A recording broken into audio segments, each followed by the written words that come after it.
Hello friends, this is Sudha and welcome you to my channel. আজকে আমরা টেটের যে সিডিপির প্রস্তুতি সেটির একটি পর্ব নিয়ে এসেছি এবং আমরা সকলে জানি যে এখন আমরা টেটের যে পরীক্ষা প্রস্তুতি তার একদম লাস্ট পর্যায়ে এসে উপনীত হয়েছি। দেখো প্রথমে কি প্রশ্ন রয়েছে, একক উপাদান তত্ত্বের প্রবক্তা কে? একক উপাদান তত্ত্বের প্রবক্তা অর্থাৎ বুদ্ধির একক উপাদান তত্ত্বের প্রবক্তা হলেন উইলিয়াম স্টার্ন এবং দ্বি উপাদান তত্ত্বের প্রবক্তা কে? স্পিয়ারম্যান। স্পিয়ারম্যান হলেন দ্বি উপাদান তত্ত্বের প্রবক্তা এবং একক উপাদান তত্ত্বের প্রবক্তা হলেন উইলিয়াম স্টার্ন। নেক্সট কোশ্চেন দেখো, শিক্ষা দিবস কবে পালিত হয়? শিক্ষা দিবস পালিত হয় 11ই নভেম্বর। নেক্সট কোশ্চেন, শিক্ষার মূল লক্ষ্য কি? শিক্ষার মূল লক্ষ্য হলো শিক্ষার্থীর মূল্যবোধকে জাগিয়ে তোলা এবং ব্যক্তির গুণাবলীর যথার্থ বিকাশ ঘটানো, অর্থাৎ শিক্ষার্থীর সর্বাঙ্গীন বিকাশ ঘটানোই হলো শিক্ষার মূল লক্ষ্য। নেক্সট কোশ্চেন, ভারতে হাতের আঙুল সঞ্চালনমূলক পদ্ধতির কি নাম ছিল? এর নাম ছিল করপল্লবী। Next question, each one teach one এই স্লোগানটি কার? এই স্লোগানটি মহাত্মা গান্ধীর। একজন শিক্ষার্থীর বিকাশের নীতিসমূহকে বোঝা একজন শিক্ষককে সাহায্য করে কি করতে? শিক্ষার্থীর পাঠলাভের নানা প্রকারকে কার্যকরীভাবে প্রয়োগ করতে, অর্থাৎ শিক্ষার্থীর যে বিকাশের ধারা রয়েছে সেটি পর্যালোচনা করা শিক্ষকের কাছে খুবই গুরুত্বপূর্ণ, কারণ তাহলে তিনি শিক্ষার্থীর যে পাঠলাভের ক্ষেত্র সেখানে নানা প্রকার কার্যকরীভাবে তিনি পদ্ধতিগুলিকে প্রয়োগ করতে পারবেন। নেক্সট কোশ্চেন দেখো, বুদ্ধির কোন তত্ত্বটি শিক্ষাক্ষেত্রে বিশেষ তাৎপর্যপূর্ণ? শিক্ষাক্ষেত্রে বুদ্ধির সমস্ত তত্ত্বই তাৎপর্যপূর্ণ, কিন্তু সেগুলির মধ্যেও সবথেকে বিশেষ তাৎপর্যপূর্ণ কি? গার্ডেনারের বহুবিধ উপাদানের তত্ত্ব, অর্থাৎ মাল্টিপল ইন্টেলিজেন্স থিওরি বা এমআই থিওরি অফ গার্ডেনার। 1983 সালে গার্ডেনার ফ্রেমস অফ মাইন্ড নামে একটি পুস্তক প্রকাশ করেন। ফ্রেমস অফ মাইন্ড এই পুস্তকে তিনি কয় প্রকার বুদ্ধির কথা বলেছেন? 8 প্রকার বুদ্ধির কথা বলেছেন। নেক্সট কোশ্চেন দেখো, শিক্ষার অধিকার আইনটি চালু হয় কবে? এই প্রশ্নটি অন্যভাবেও আসতে পারে যে শিক্ষার অধিকার আইনটি কবে থেকে আইন সিদ্ধ হয়? 2010 সালের 1 এপ্রিল থেকে, এবং গৃহীত হয় 2009 সালে গৃহীত হয়, কিন্তু 2010 সালের 1 এপ্রিল থেকে এটি কার্যকর হয়। নেক্সট কোশ্চেন দেখো, শ্রেণীকক্ষে শ্রবণ প্রতিবন্ধীদের হতাশার প্রধান কারণ কি? যেহেতু তারা অন্যান্যদের সঙ্গে যোগাযোগ রক্ষা করা এবং তথ্য আদান প্রদানে অক্ষম, তাই তাদের মধ্যে হতাশা লক্ষ্য করা যায়। নেক্সট কোশ্চেন, শৈশবে শিশুরা সব কিছুকে জীবন্ত বা প্রাণবন্ত বলে মনে করে, একে কি বলা হয়? একে বলা হয় সর্বপ্রাণবাদ বা অ্যানিমিজম। অর্থাৎ এই সময় শিশুরা কি করে, যদি তার সঙ্গে কোনো টেবিলে ধাক্কা হয় এবং সে আঘাত পায়, তখন যেহেতু সে সব কিছুকেই সজীব বলে মনে করে, অর্থাৎ তার মধ্যে সর্বপ্রাণবাদ কাজ করে, তাই সে টেবিলটিকেও মারতে থাকে, মনে করে যে সেও হয়তো তার মতনই সজীব। নেক্সট কোশ্চেন দেখো, বিদ্যালয়ে মনীষীদের জন্মদিন উদযাপন হলো মনীষীদের জীবনাদর্শে শিক্ষার্থীদের উদ্বুদ্ধ করা, অর্থাৎ বিখ্যাত যে মনীষীগণ রয়েছেন তাদের জীবনাদর্শে যাতে শিক্ষার্থীরা উদ্বুদ্ধ হয় সেজন্যই বিদ্যালয়ে মনীষীদের জন্মদিন পালন করা হয়। নেক্সট কোশ্চেন, মনোবিজ্ঞানের উপর ভিত্তি করে প্রথম শিক্ষা পদ্ধতি কে গড়ে তুলেছিলেন? মনোবিজ্ঞানের উপর ভিত্তি করে প্রথম শিক্ষা পদ্ধতি গড়ে তোলেন J.F. হারবার্ট।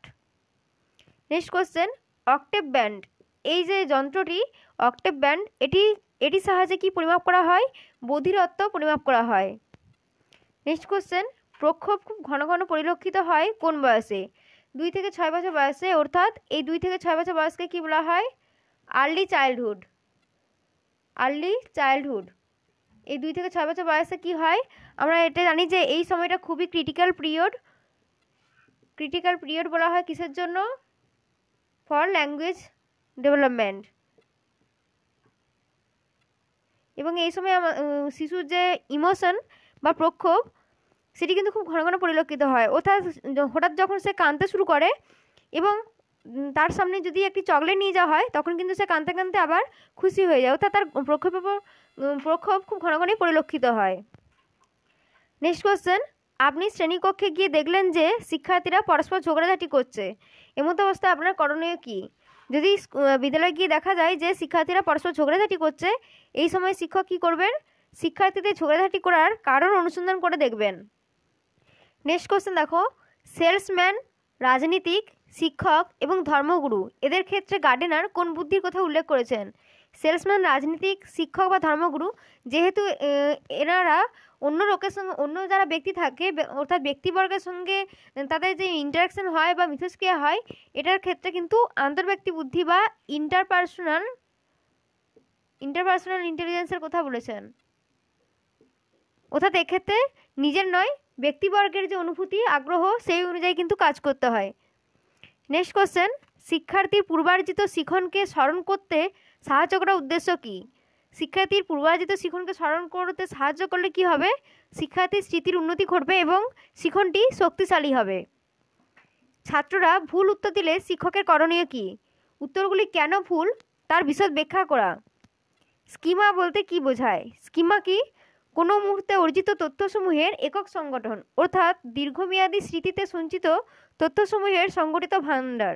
আমরা আজ পর্যন্ত যা কিছু শিখে এসেছি সেটা কিন্তু একটা স্কিমার মধ্যে সঞ্চিত রয়েছে, এবং পরবর্তীকালে যখন আমরা আরও কিছু শিখব তখন সেটিও ওই স্কিমার সঙ্গে যোগ হবে এবং স্কিমা সম্প্রসারিত হতে থাকবে। নেক্সট কোশ্চেন, টারম্যানের বুদ্ধাঙ্ক তালিকা অনুযায়ী স্বাভাবিক বা গড় বুদ্ধিসম্পন্ন শিক্ষার্থীদের বুদ্ধাঙ্ক কত? স্বাভাবিক বা গড় বুদ্ধিসম্পন্ন শিক্ষার্থীদের আইকিউ 90 থেকে 109, এবং এই আইকিউ এর যে সূত্রটি সেটা কি? Mental age by chronological age, অর্থাৎ মানসিক বয়স বাই সাধারণ বয়স ইন্টু 100। নেক্সট কোশ্চেন, একজন শিক্ষক কিভাবে শিক্ষার্থীদের মনোযোগ আকর্ষণ করতে পারেন? শিখন পদ্ধতি শিক্ষার্থীদের আগ্রহ অনুযায়ী করে তিনি শিক্ষার্থীদের মনোযোগ আকর্ষণ করতে পারেন। প্রয়োগমূলক মনোবিদ্যার প্রচলন করেন কে? প্রয়োগমূলক মনোবিদ্যার প্রচলন করেন রুশো।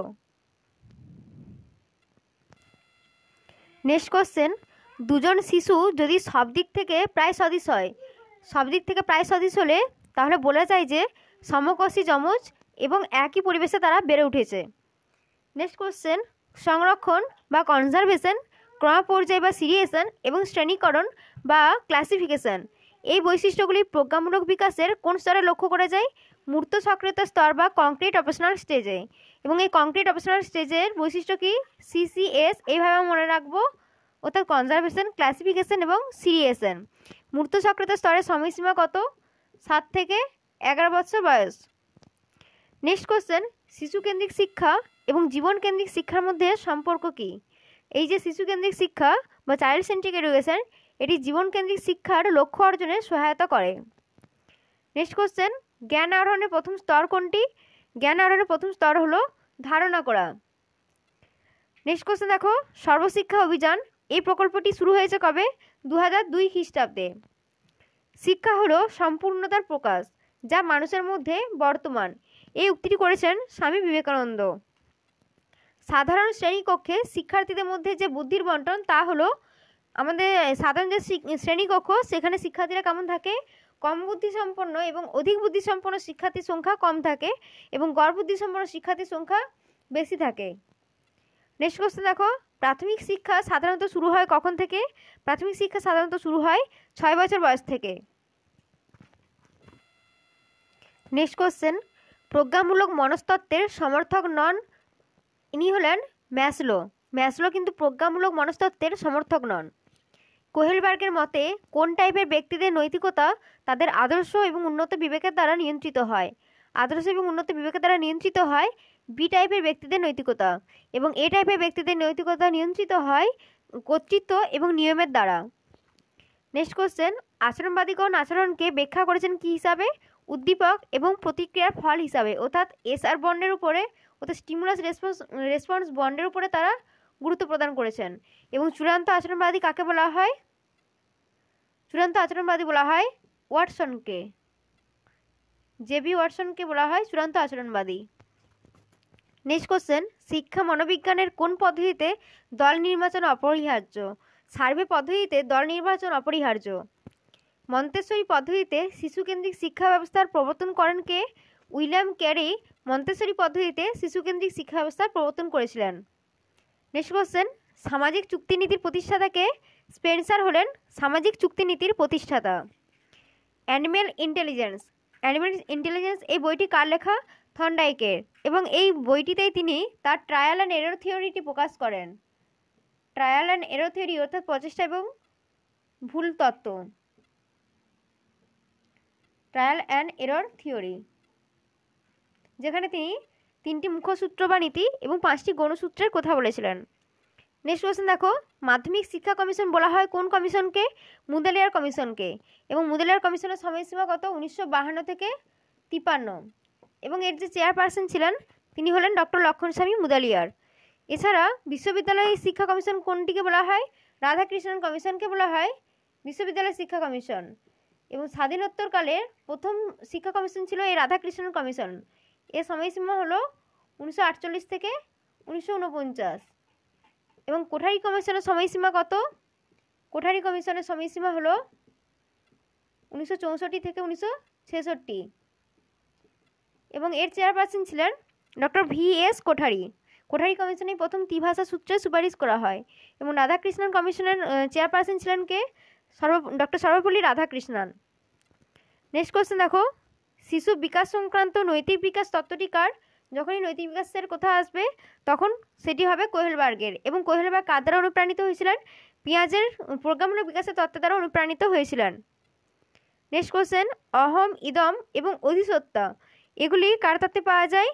ফ্রয়েডের তত্ত্বে, অর্থাৎ ইদ, ইগো এবং সুপার ইগো। ইদ হলো ইদম, ইদ এবং ইগো হলো অহম এবং সুপার ইগো হলো অধিসত্তা। এগুলি ফ্রয়েডের তত্ত্বে দেখতে পাওয়া যায়। নেক্সট কোশ্চেন দেখো, ম্যাসলোর চাহিদার ক্রমপরিযায়ী তত্ত্বে কটি চাহিদার কথা বলা হয়েছে? ম্যাসলোর যে চাহিদার ক্রমপরিযায়ী তত্ত্ব সেখানে 5টি চাহিদার কথা বলা হয়েছে। এবং এগুলি কি কি? প্রথমে রয়েছে ফিজিওলজিক্যাল নিডস, ফিজিওলজিক্যাল নিডস অর্থাৎ তার জৈবিক চাহিদা। এরপর রয়েছে সেফটি নিডস, সেফটি নিডস অর্থাৎ তার নিরাপত্তার চাহিদা। নেক্সট রয়েছে লাভ and belongingness needs,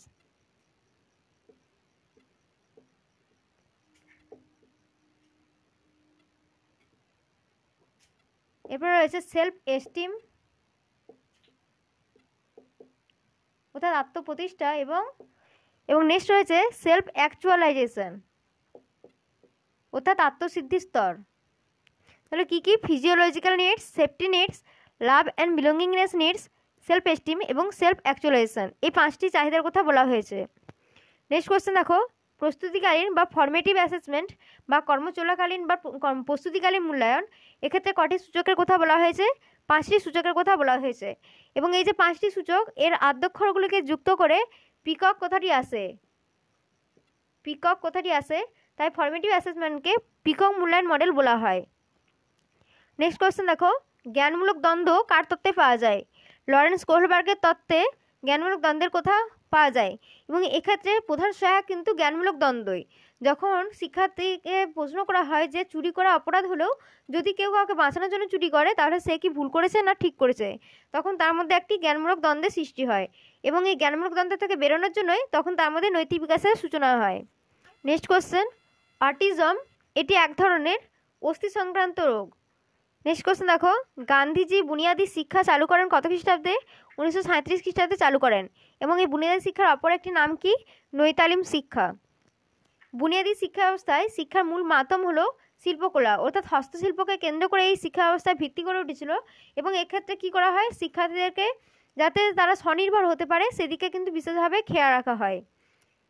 next question, পঠন অসামঞ্জস্যতা বা এটিকে শিখন অক্ষমতাও বলা হয় বা পঠন অক্ষমতাও বলা হয়, এটিকে বলা হয় ডিসলেক্সিয়া। ডিসলেক্সিয়া হলো পঠন অসামঞ্জস্যতা। Psychology is the science of consciousness, এটি কে বলেছেন? এটি বলেছেন অ্যাঙ্গেল। বুদ্ধির গঠন সংক্রান্ত তত্ত্বের প্রবক্তাকে গিলফোর্ড এবং তিনি বুদ্ধির গঠন সংক্রান্ত SOI মডেলটি দিয়েছিলেন। নেক্সট কোশ্চেন দেখো, থার্স্টনের মতে প্রাথমিক উপাদান কটি? 7টি। এবং এগুলিকে আমরা কীভাবে মনে রাখবো? SPNVWMR অর্থাৎ S for spatial intelligence, P for perceptual ability, N for numerical ability এবং V for verbal comprehension, W for word fluency, M for memory এবং R ফর রিজনিং। এই যে প্রাথমিক 7টি উপাদান রয়েছে এর কথা বলেছিলেন কে? থার্স্টন।